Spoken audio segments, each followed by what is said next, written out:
بسم اللہ الرحمن الرحیم نحمدہ و نصلی علی رسولہ الکریم اما بعد۔ دوستو عزیزو، دنیا جتنی ترقی کرتی جا رہی ہے، جتنے نئے چیزوں سے اور نئے چیزیں ہمارے سامنے آ رہے ہیں، جدید چیزیں، جدید آلات، جدید ترقی کے سامان ہمارے سامنے آ رہے ہیں، اسی کے ساتھ ہی ساتھ ایسی زندگی کے اندر دیکھیں کھانے پینے اور جتنے آپ اجزاء دیکھ لیں، کھانے کے پھلوں میں یا سبزیوں میں، سب میں ملاوٹ آنے لگی، اور جتنا آدمی ترقی کر رہا ہے تنزلی پہ جا رہا ہے، جتنا ترقی پہ جا رہا ہے، ترقی محسوس ہو رہا ہے کہ آدمی ترقی کر رہا ہے، ملک ترقی کر رہا ہے، انسان ترقی کر رہا ہے، لیکن تنزلی کی طرف دوڑ رہا ہے۔ اس کے کھانے پینے میں جتنی ملاوٹ ہے، اب غور کرتا جائے تو پھر اب ان جو مسلمان جو خالص اللہ کی عبادت کرتا تھا، اس کے اخلاص میں بھی کمی آ گئی۔ اب ساری چیزوں کے اندر جیسے ملاوٹ تھی کھانے پینے میں، اب اس کی عبادتوں کے اندر، اس کے اخلاص کے اندر، اس کے توکل کے اندر، سب میں وہی چیز آ گئی، اس کی گراوٹ آ گئی۔ آدمی غور کر کے دیکھے کہ اللہ تعالیٰ کے انعامات کیسے ہیں اور انسان کتنا جری ہے۔ ہم میں سے ہر آدمی کتنے اللہ سے نافرمانی، اللہ سے بغاوت میں جڑے ہوئے ہیں کہ کبھی نہیں سوچا کہ مولا ناراض ہو جائے تو ہمارا کیا ہوگا، اس مولا کے سوا ہمارا کون ہے جو ہماری مدد کر سکتا ہے۔ دوستو عزیزو، آج جو چیزیں خانقاہیں جہاں پر اللہ کی یاد و محبت کو یاد و محبت کی طرف بلایا جاتا تھا، خانقاہیں جو اللہ تعالیٰ سے جوڑنے کے لیے ہوتی تھی، وہ بھی اخلاص سے خالی ہوگی۔ بہت کم ایسی خانقاہیں ملیں گی جہاں پر اخلاص ہوگا۔ لوگ وہاں بھی بس جو جاتے ہیں، جانے والوں کے پاس یا خانقاہوں کے اندر بہت کم ایسے ڈھونڈنے کے پڑے گا کون سی خانقاہ ایسی ہے جس میں اخلاص کے ساتھ کام ہو رہا۔ ساری جگہ پر نام، نمود، شہرت یا کسی چیز ایسی چیزیں جڑی ہوئی ہیں جو انسان کو کھوکھلا کر رہی ہے، وہ اللہ سے دور کر رہی ہے۔ کیا فائدہ ہوگا؟ جس چیز کا جو مقصد تھا اللہ کو پانے کا، وہی مقصد سے انسان دور ہو گیا۔ جہاں پر دکھاوا آ جائے، جہاں پر آدمی دکھاوے کا ہو جائے، اخلاص ختم ہو جائے، پھر وہاں پر کوئی حاصل نہیں ہوگا۔ یہ خانقاہیں جو تھی صرف اللہ تعالیٰ، کوئی دوسرا مقصد نہیں تھا۔ دنیا معادی چیزیں سے کسی سے تعلق نہیں تھا، صرف وہ تھا کہ اللہ سے جڑ جائے، مالک و خالق کا بن جائے۔ جو حقیقی جس کی زندگی، جس سے مسلمان کلمہ گو، جسے اللہ کا کلمہ پڑھنے والا، جو اللہ تعالیٰ سے لو لگانا چاہیے، اس سے جو دور ہو گیا ہے، جو اس سے غفلت ہو گئی ہے، اس غفلت کو دور ہو جائے، وہ پہ اللہ کا بن جائے، اسی کے لیے تھی خانقاہیں۔ لیکن اس خانقاہوں کے اندر کس کو کیا ملا، اللہ کو کون پایا، یہی دیکھنی چیز ہے۔ اس لیے کہ جو آتا ہے وہ اخلاص سے خالی ہے، اور جو خانقاہ میں ہیں وہ بھی اخلاص کے دور ہو رہے ہیں۔ اور اچھے لوگ، کیا خواص، کیا عوام، سبھی کے اندر اخلاص کے اندر اتنی کمی ہے کہ اللہ کا خوف چلے گیا۔ اللہ تعالیٰ کی سب خوشی سب جانتے ہیں، آنکھوں سے دیکھ رہے ہیں، عبرت کے سامان ہر طرف ہیں، پھر بھی انسان غفلت میں سو رہا ہے۔ ہماری یہ غفلت کیسے دور ہوگی؟ کیسی غفلت ہے ہم کو؟ ہمارے دلوں کو کیوں ایسا سنگ دلی آ گئی؟ کیا غفلت ہم سے ہو گئی کہ ہم لوگ کیوں جس چیز سے اللہ کو پانا تھا اسی کو گندہ کر رہے ہیں، اور جو چیزیں اللہ کو پانے کے لیے تھی اسی کو گندہ کر رہے ہیں۔ دل جو اللہ تعالیٰ کا آمجگاہ ہے، اللہ تعالیٰ کا پانا ہے تو صرف وہ دل سے پائے گا، لیکن اسی دل کو اندر گندگی کو ایسا بھر دیا ہے۔ ہم ایسے ہر آدمی غور کر کے دیکھے تو پھر اللہ کو کیسے پائے گا؟ کوشش تو کر رہا ہے، پوری کوشش کر رہا ہے، لیکن گناہوں سے نہیں بچ رہا ہے۔ دل کے اندر کی گناہیں ایسی گناہیں ہیں کہ ہر وقت ایسے گناہوں کے اندر جان بوجھ کر یا انجانے میں، مگر گناہوں کے طرف اندر ڈوبتے جا رہا ہے، گناہوں کے دلدل میں جا رہا ہے۔ دلدل تو اس چیز کو کہتے ہیں جس میں جتنا حرکت کر کے اچھلے گا باہر نکلنے کی، اس میں اتنا دھستے چل جائے گا۔ کوئی اس کو بچانے والا ہی بچا سکتا ہے، کوئی دوسرا باہر سے کھینچ کے نکال دے تو نکال دے، خود نکلنے کی کوشش کرے گا دلدل سے اور گھستے چل جائے گا، تھوڑی حرکت بھی کرے گا نکلنے کی تو اور اندر چل جائے گا۔ اسی کو دلدل کہتے ہیں۔ آج ہم گناہوں کے دلدل میں ایسے گھستے چلے گئے، ایسے پھنستے چلے گئے کہ کوئی ہم کو نکالنے والا اگر نظر بھی آ گیا تو ہم اس کو ہاتھ دیکھ کر کے اس کو نکلوانے کی کوشش نہیں کر رہے ہیں. ہم کو اپنی اتنی غفلت پڑی ہوئی ہے. ہم کہاں تک کتنے اللہ سے دور ہو گئے، کوئی احساس نہیں ہم کو. اخلاص جب تک نہیں ہوگا کوئی کام ہمارا نہیں ہوگا. اللہ کے جب تک نہیں بنیں گے ہماری کوئی چیز کے فائدہ نہیں ہوگا. آخرت تو خراب ہوگی، دنیا بھی خراب ہوگی. خدا ہی نہیں ملا تو پھر ہم لوگ دنیا والوں کو مت دیکھو. جو اللہ کے باغی ہیں یہود و نصارہ، ان کی زندگیاں جتنی عیش و عشرت کی لگتی ہیں حقیقت میں اتنی ہی دلدل میں پھنسی ہوئی ہیں. وہ ہر ایک آدمی جب غور کرے گا پوچھے گا تو بولے گا کہ میں موت کو ترجیح دوں گا، اس زندگی سے تو میں موت اچھی ہے. ہم کو تو بڑا عیش و عشرت دکھتا ہے، بڑے بڑے گھروں میں بڑے نوکر چاکر یا پھر جو ہے اس کے ساتھ آدمی پتہ چلتا ہے تو وہ بولتا ہے کیا زندگی ہے، اس سے تو مر جانا بہتر ہے. زندگی کے اندر نہ کوئی محبت ہے نہ کسی چیز سے تعلق ہے، ایک مشینی بن کر رہ گیا. جو کچھ بھی ہے تھوڑی بہت بھی جو جس کے اندر دین ہے اسی کے اندر جو ہے محبت ہے اور یہ چیزیں ایک دوسرے کو جو ہے دل سے چاہنا ہے. لیکن اس میں بھی کھوٹ آ جائے تو پھر کیا کچھ فائدہ نہیں ہوگا. آج انسان سے محبت اپنے مادی اور مفاد کی خاطر کر رہا ہے.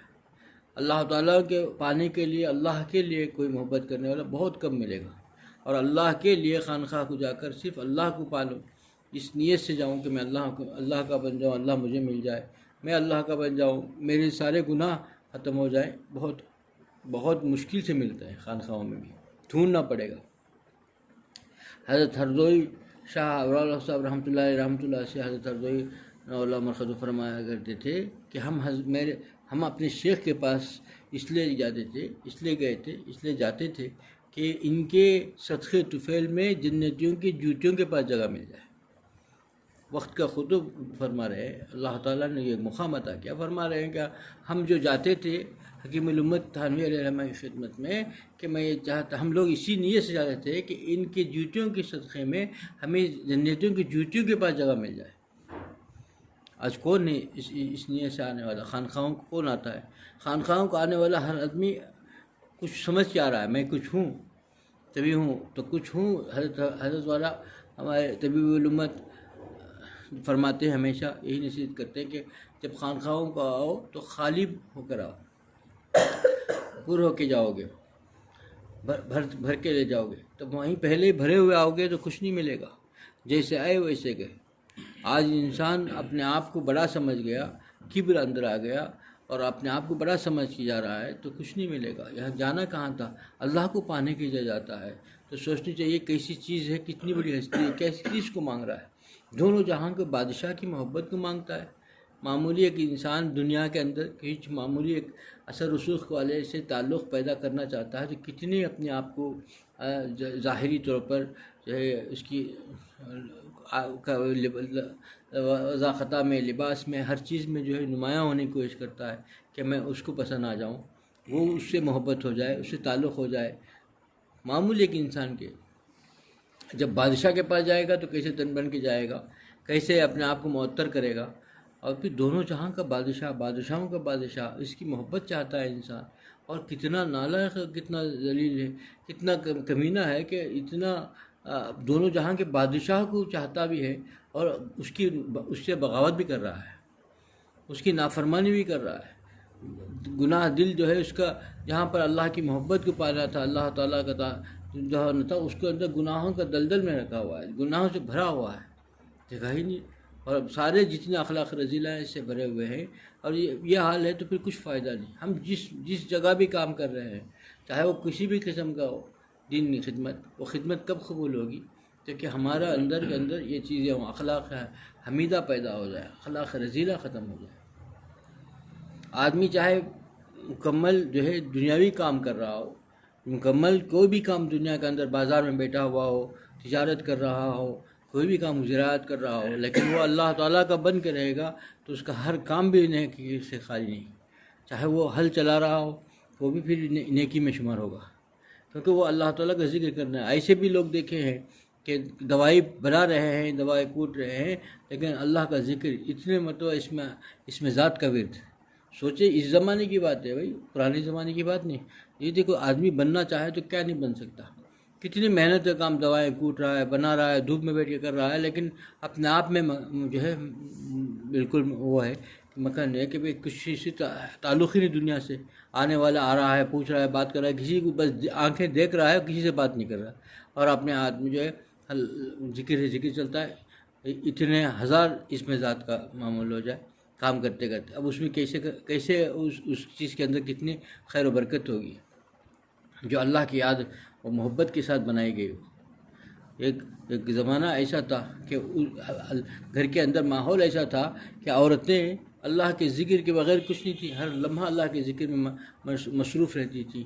ایک لمحے کے لیے بھی چھٹی نہیں تھی. تو ان کے گھر کے اندر جو بچے جو پلے پرورش ہوئے، جنہوں نے بھی وہاں کھانا کھایا، ان کی زندگیاں بدل گئی. اور اتنے ہر نمازوں تو دور کی بات، تہجد کے بھی کبھی ناغہ نہیں ہوا. ایک واقعہ بھی لکھا ہے کہ ایک صاحب ہمیشہ جو ہے تہجد میں نماز میں اٹھتے تھے، بہت تہجد گزار تھے. وہ ہمیشہ سوچتے تھے کہ جو ہے بیوی بھی تہجد گزار ہو جائے اور اتنی جلدی اٹھائے، آخری وقت میں اٹھ کے 2 رکعت پڑھ لیتے ہیں. تھوڑا سا اٹھتی تو ہے لیکن آخری میں اٹھتی ہے، پہلے سے اٹھیں کافی دیر سے کہ اللہ کے ہاں آوازاری اور اللہ تعالیٰ کے ہاں جو ہے حضور کھڑے ہو جائیں، اچھا رہے. تو بار بار انہوں نے دل میں آیا تو انہوں نے تذکرہ کر دیا اپنے بیوی سے. تو انہوں نے کہا کہ اچھا ٹھیک ہے. تو ایک دن دیکھا تو ان کی جو فجر کی نماز چھوٹنے لگ گئی. جو صاحب بڑا بولتے تھے کہ ہم جیسا اٹھتے ہیں تم بھی اٹھو، ان کی فجر کی نماز بھی قضا ہونے سے بچتے بچ گئی. بڑی مشکل سے نماز دوڑ کے پڑھا. پھر تب پوچھا کہ کیا بات ہے؟ تو کہا کہ بھائی ہم جو باوضو رہ کر کے ذکر کرتے ہوئے پکاتے تھے، اس کی برکت تھی کہ آپ کو تہجد میں اٹھتے تھے. سوچنی چاہیے. ابھی آدمی اپنے آپ پر نہ غرا کرے، کیونکہ کوئی کھڑا کر دیا تو اللہ نے اپنے فضل سے کھڑا کیا. ذرا کل میں دیکھنے کے لیے کہا کہ وضو کے بغیر آپ کو پکوا دیا اور ذکر کے کرا دیا تو بس تمہارا نماز جو ہے فجر مشکل ہو گئی تمہارے لیے. اسی کے لیے دوستو عزیزو، ہم اپنے گھر کا ماحول کو بدلنا ہے تو پہلے ہم اپنے آپ کو بدلنا ہوگا. ہمارے دل کے اندر جتنی اخلاق رذیلہ اس کو دور کرنا ہوگا، اخلاص پیدا کرنا ہوگا. اخلاص کے بغیر کوئی چیز حاصل نہیں. آج کسی بھی کام میں جا کر دیکھیں کہ وہ اپنے آپ کو بڑا سمجھ رہا ہے. کسی بھی لائن کا آدمی، ہر آدمی کے غور کر کے جا کے قریب کر دیکھو، وہ سمجھ رہا ہے کہ میں بہت بڑا دیندار ہوں، بہت بڑا دین کا کام کر رہا ہوں. ارے اللہ تعالیٰ کی عظمت اور اللہ تعالیٰ کی محبت، عظمت کا، اس کے اللہ تعالیٰ کی بڑائی کا اگر جو ہے استحضار ہوتا، آپ سمجھتا تو اپنے آپ کو کیا سمجھتا.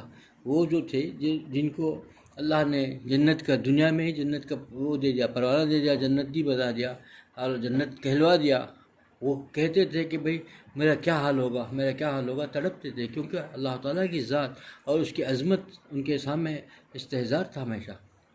تو جو اتنی بڑی ذات، اسی کے لیے جتنی اس سے محبت ہوگی نا اتنا اس سے خوف ہوگا. جتنی اس سے محبت ہوگی اتنا ہی اس کی اطاعت ہوگی. جتنی اس سے محبت ہوگی اتنا ہی اس کو نافرمانی سے گھبرائے گا. آج ہم لوگ صبح سے شام تک اس کی نافرمانی میں اور اس کو ناراض کرنے والے کاموں میں لگے ہوئے ہیں اور اس کو خوش کرنے کی فکر نہیں ہے. تو سمجھو کہ ہماری محبت جو ہے جس نام کی ہے، دکھاوے کی ہے، حقیقت سے بہت بعید ہے. دل کے اندر نہیں. زبان سے تو ہم اللہ کو پکارتے ہیں، دل سے نہیں پکارتے ہیں. دل دنیا میں لگا ہوا ہے، دل دنیا کو چاہتا ہے، دل دنیا کے اندر پھنسا ہوا ہے، دل کے اندر گندگی بھری ہوئی ہے. پھر تو کامیاب نہیں ہوں گے ہم لوگ. کامیابی صرف ایک ہی راستہ ہے. ہمارے جتنے اکابر ہیں انہوں نے بتا دیا. اس سے ہٹ کر کے جدید چیزیں، ہم لوگ سمجھتے ہیں کہ جدید چیزوں سے فائدہ، جدید چیزوں سے جتنا فائدہ ہے اتنا ہی فائدہ. وہ چیزیں اس سے زیادہ فائدہ اٹھانے کی کوشش کرو گے تو مضر ہو جائیں گی. اور جو چیزیں جو ہے سینہ بہ سینہ آئی ہیں وہ سینہ بہ سینہ ہی حاصل کرنا ہوگا. جس چیز کی تربیت کے لیے جو ہے خانقاہوں کو جانا پڑتا ہے وہ جانا ہی پڑے گا. تو یہ سمجھ جائے کہ بھئی اتنی جدید ترقی ہو گئی ہے، میں انہی یوٹیوب میں اور انہی چیزوں سے بزرگوں کے واعظ و نصیحت سن کر کے ایک ولی اللہ بن جاؤں گا، تو یہ اس کا خام خیال ہے. ہو ہی نہیں سکتا. چونکہ جو چیزیں تربیت کی ہوتی ہیں وہ تربیت سے ہوں گی. جتنا اس کا فائدہ اتنا ہی فائدہ اٹھانا ہے. اس کو سمجھ جائے کہ سب کچھ مل گیا ہمارے ہاتھ میں ایسی چیز جو سب کچھ کے لیے کافی ہے، یہ بہت بڑا دھوکہ ہے. دوستو عزیزو، ہمیں سے ہر آدمی اخلاص پیدا کرنے کی فکر کرنی چاہیے اور اللہ کا بننے کے لیے، اللہ تعالیٰ کی محبت کو حاصل کرنے کے لیے جس طریقے سے ہمارے اکابر نے اپنے آپ کو جو ہے مجاہدوں میں ڈالا تھا، اس طریقے کا مجاہدہ اپنے نفس کے ساتھ ضروری ہے. بغیر مجاہدہ کرے نفس جو ہے قابو میں نہیں آئے گا. کہیں کتنا بڑا بھی ہو دھوکہ دے گا اور ایسے ایسے بڑے بڑے اللہ والوں کو جو سالہ سال جو ہے ریاضت کی میں اللہ کے ہاں حضور کھڑے رہے پکارتے رہے، ان کو بھی دھوکہ دے دیا نفس۔ ہم شما کا کیا جو ہے شماری نہیں، ہم لوگوں کو تو کبھی بھی ڈبو دے گا۔ تو ہم کو دھوکہ جو ہوگا نفس کا، اس سے بچنے کے لیے وہی طریقہ اختیار کرنا ہوگا جو ہمارے اسلاف نے، ہمارے اکابرین نے اختیار کیا ہے۔ اس سے ہٹ کر کے کوئی سمجھ جائے کہ میں بالکل جو ہے اللہ کو پانے کے لیے ایک راستہ اٹھا جاؤں، بہت بڑے غلطی میں ہے۔ اللہ مجھے بھی اس پہ عمل کی توفیق عطا فرمائے، آپ لوگوں کو بھی اس پہ عمل کی توفیق عطا فرمائے۔ وآخر دعوانا الحمدللہ رب العالمین۔